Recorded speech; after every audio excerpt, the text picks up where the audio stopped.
আর এঁচোড়টাকে কিন্তু আমি ছোট ছোট টুকরো টুকরো করে কেটে নেব। আর এঁচোড় কাটার আগে অবশ্যই হাতে কিন্তু সরিষার তেল মাখিয়ে নিতে হবে, না হলে কিন্তু প্রচুর পরিমাণে আঠা লেগে যাবে।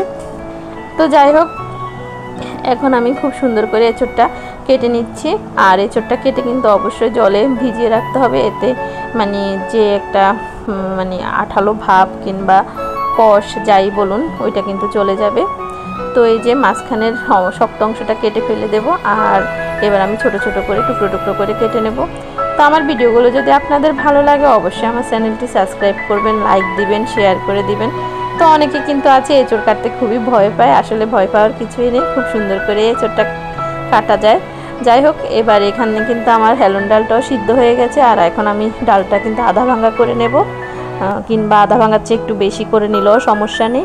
তো এবার আমি পাইপে আবারও জল দিয়ে দিয়েছি। আর এখানে কেটে রাখা সেই এঁচোড়টা দিয়ে